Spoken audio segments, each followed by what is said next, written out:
Today, two narratives collide in one story. Bobby Prost is just out of prison but has one last big score before he can retire. But what happens when that score leads him to an abandoned prison mining facility that isn't quite as abandoned as he once thought it was? This is Life Number 1.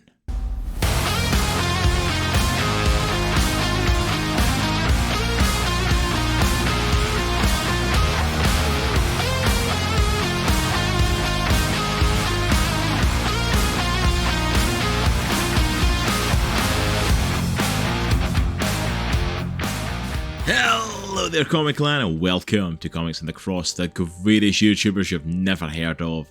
I, of course, am your host for today, Cross, and today we are checking out Life Number 1, coming from DSTLRY. But before we get into today's issue, if you could please go down there and hit that subscribe button so that you don't miss out on any future content from us. And also go and hit that like button if you're enjoying the content as well, as it really does help us out. Thank you so much. Also, if you've never heard of DSTLRY before and they are a company that are pretty brand new to you, as they are a fairly new company, then why not click on the card up in the corner here, go and check out our other review that we did on Gone Number 1 from DSTLRY. And in that video I also give a little bit of a history on DSTLRY and I'll help get you all caught up on them. But let's delve on into Life. Life Number 1 is written by Brian Azzarello and Stephanie Phillips, with artwork from Danijel, colouring from Loughridge, and lettering from Jared K. Fletcher. Our issue, and the first narrative, titled Prost, begins in the Hudson Valley prison. We meet Bobby Prost, a prisoner of the prison for the last 3 years, but is getting out on probation today. He's made a decision that this is it. It's time for him to say goodbye to that old life. It's time for him to move on and to live a life where he's not going to spend another minute behind bars. So he says goodbye to these prison walls for what he hopes and believes will be the last time, and steps out into the world, a free man once again. As Bobby steps out into the open world and tastes fresh air again for the first time in a really long time, he is picked up by his girlfriend, Jax.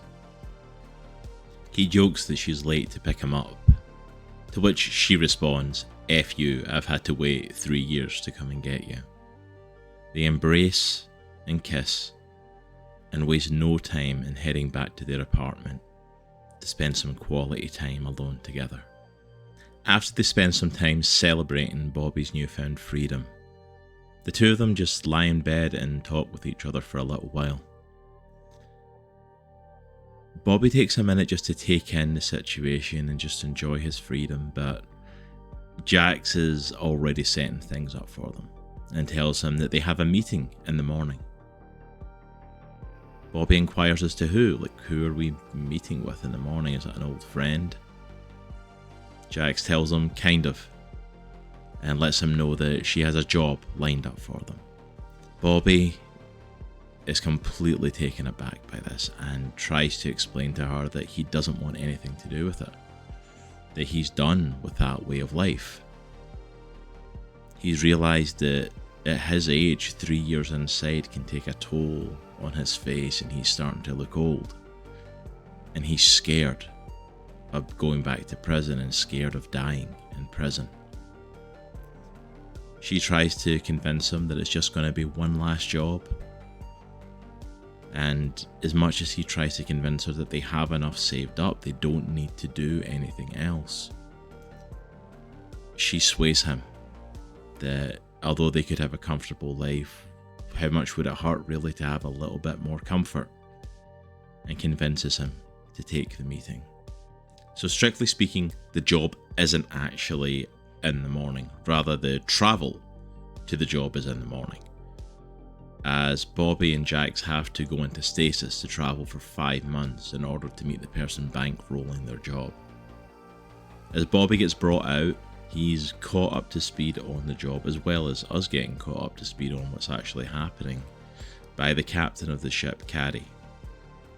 Cody informs them that the person bankrolling this is taking them to an old prison mining facility on a planet quite a little bit away from where they are. Apparently one of the people on the job turned up information that the warden there was a little bit corrupt and was falsifying documents. He was taking payments for things and hoarding diamonds in one of the safes there, as well as some of the ore that was found from the mining facility.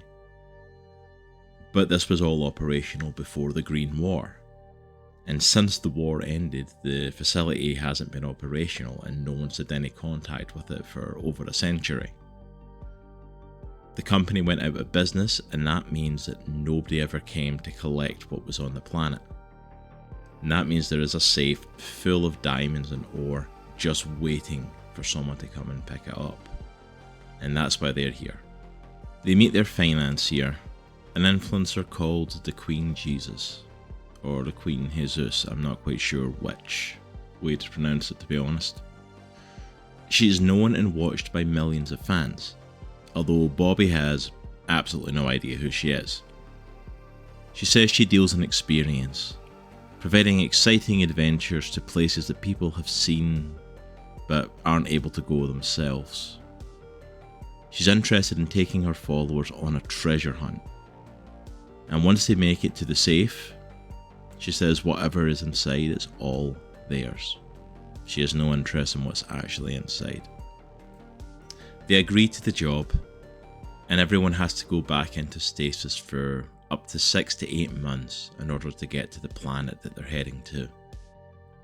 Once they arrive at the planet, however, the ship starts to pick up some readings that they were not expecting. The planet doesn't appear to be uninhabited. It's showing signs of life, and the life signs appear to be human. As the first narrative comes to a close, they land the ship on the planet and gear up and begin to head out onto the surface.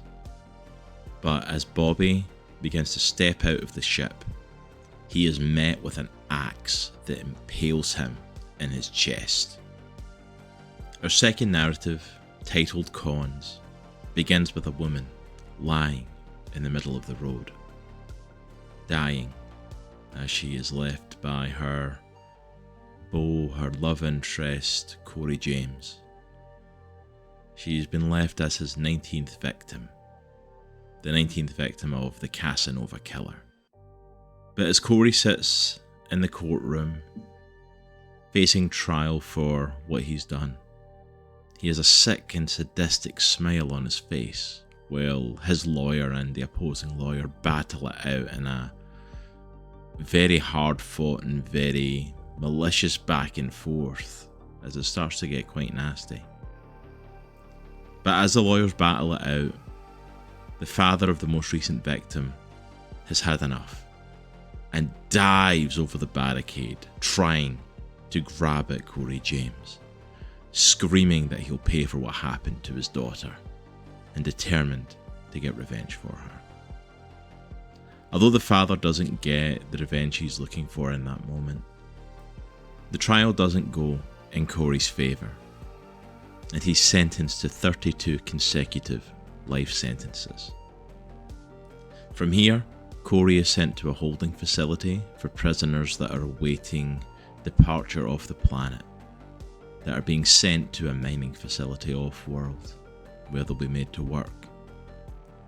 Corey is put into a cell alongside another inmate, Forrest Snow.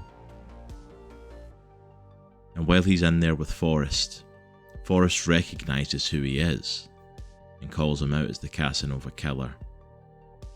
He asks him, "So, did you sleep with the girls before or after you slit their throats?" Corey doesn't take too kindly to this question and proceeds to smack Forrest right in the face.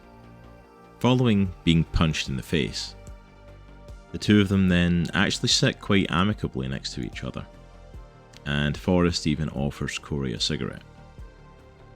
The two of them sit and swap stories of what got them locked up. Cody obviously as the Casanova killer, but Forrest being locked up for a bombing that he committed and had a pretty hefty life sentence put on him as well. 151 life sentences, one for every life that he took in that bombing. In another part of the prison, there's a medical facility that's about to begin a brand new experiment.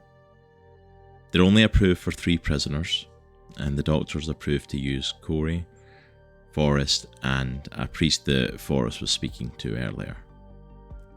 Cody is escorted there by security robots, security droids that take him into the medical facility.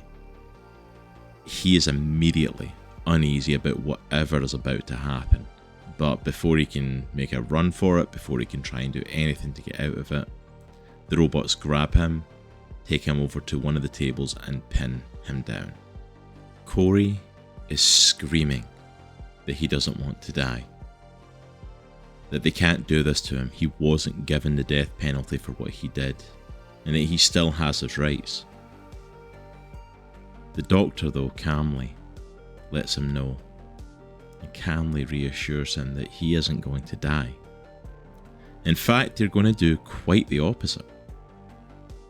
Cody was sentenced to 32 life sentences, and the injection that he is about to give him is going to make sure that Cody lives out every single one of those life sentences to the fullest.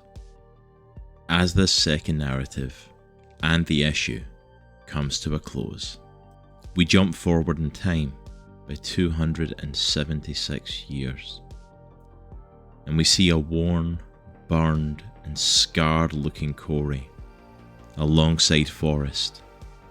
They're standing on the planet's surface and looking up and seeing a ship landing for the first time in 150 years.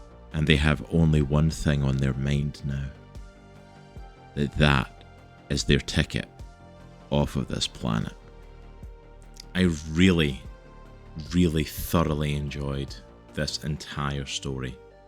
Both narratives were so well told, so well done in this. And I highly have to commend Brian Azzarello and Stephanie Phillips on the writing in this book.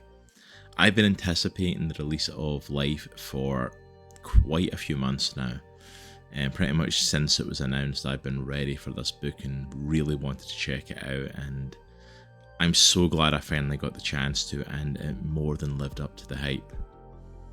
I was completely invested in both these stories. I got completely invested in Bobby's story and just really connected with that character, really connected with who he was and his trying to reclaim his life, now he's out of prison, he's on probation, and not wanting to go back to the life that got him locked up in the first place, but wanting to be free, wanting to just go and live a happy life and live comfortably with his girlfriend. And as like any good heist story or any good outlaw story, he is just pulled back in, you know. It's so funny, we have a running joke at Comics in the Cross based off of the Red Dead 2 game, you know, like one more score Arthur, and the Dutch used to keep saying throughout that whole game, and we would keep randomly saying that to each other, and that's all I could hear in my head was like that one more score.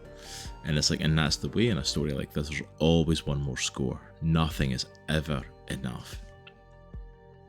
And poor Bobby, you can tell he's only in it because Jax is wanting him to do it. That she's the one that's wanting to do this big score and he's wanting to do it to help her.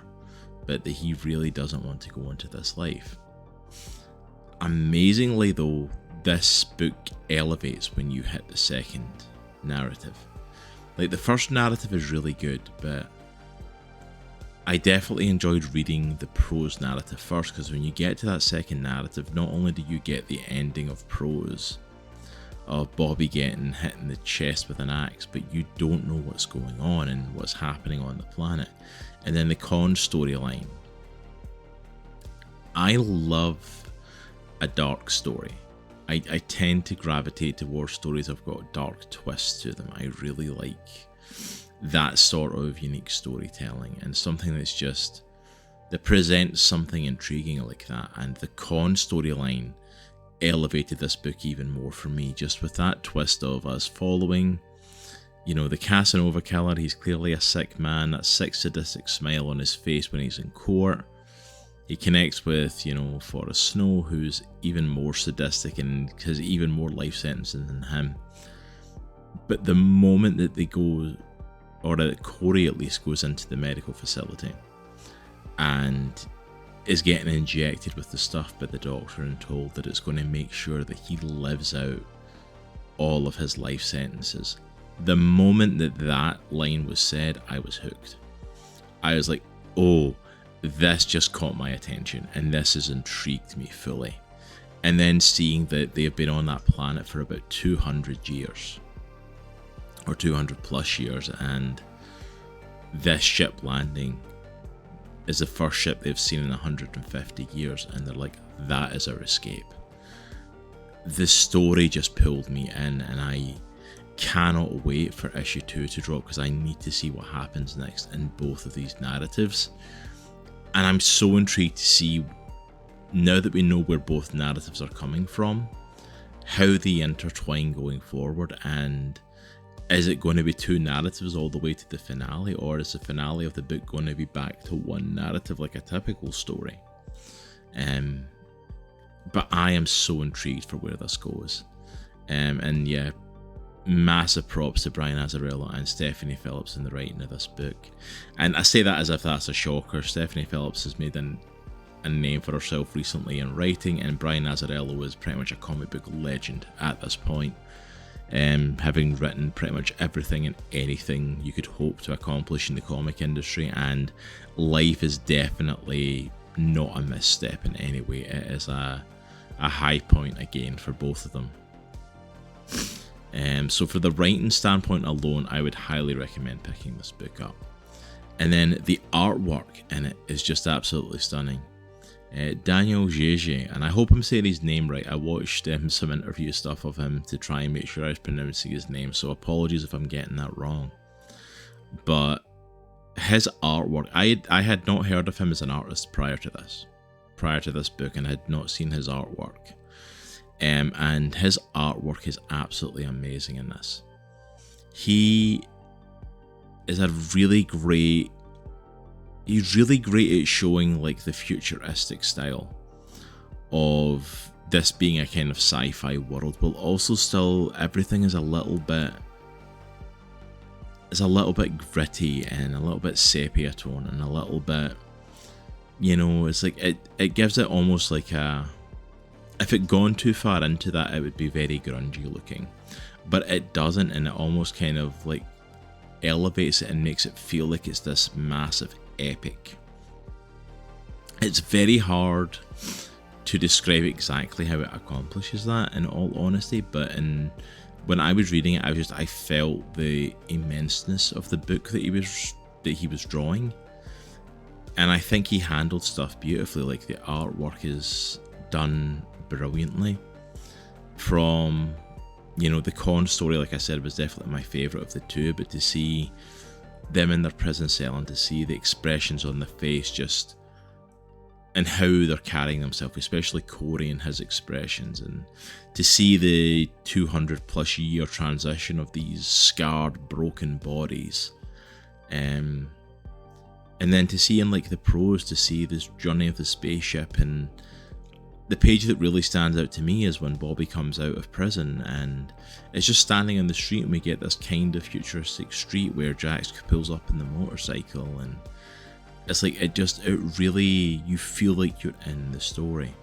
And then even when the two of them are in the apartment together and in bed, it's like it's the time taken to beautifully done. Like, the two of them are lying in bed and you see Jax is covered pretty much, and that very artsy sort of nudity that you see where they're kind of covered up and you don't see anything, more mature in it. But just the details, I don't know, I was very aware of like detailing on like the tattoo that goes over her body. And then when he's sitting on the edge of the bed, she comes in behind him and hugs him, and just the shadow work on it, and like you can tell that care was taken in this book in the art. And then again, that kind of like how I felt like Collins elevated prose, Lee Loughridge and his colouring is just phenomenal. One of my favourite colourists that I've seen since I've been reviewing comics.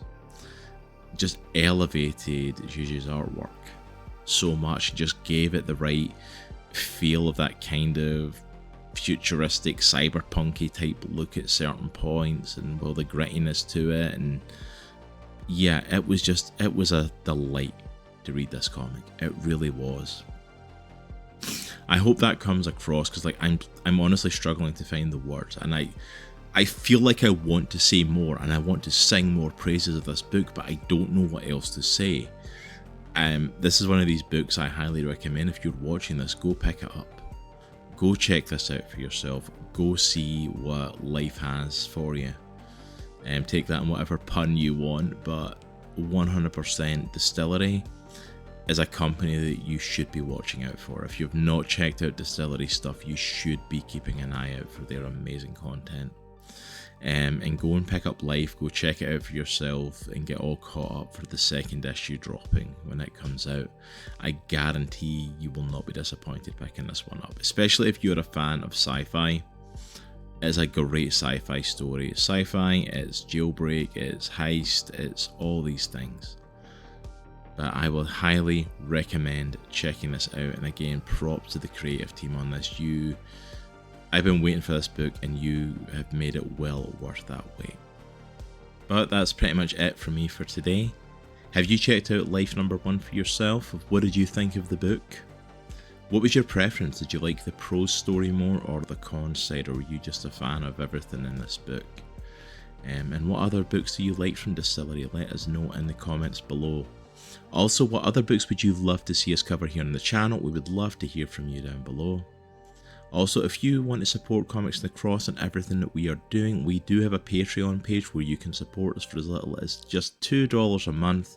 You get early access to all of our videos, as well as exclusive content just for our Patreons over there, and a lot of behind the scenes information. So if that is something that appeals to you and you want to help support us out, please go and check it out. The links will all be down below. But that's it for me for today. I hope you all have a great end of your week, and remember, it's a good week to be a geek. Take care, and we'll see you all soon. Peace.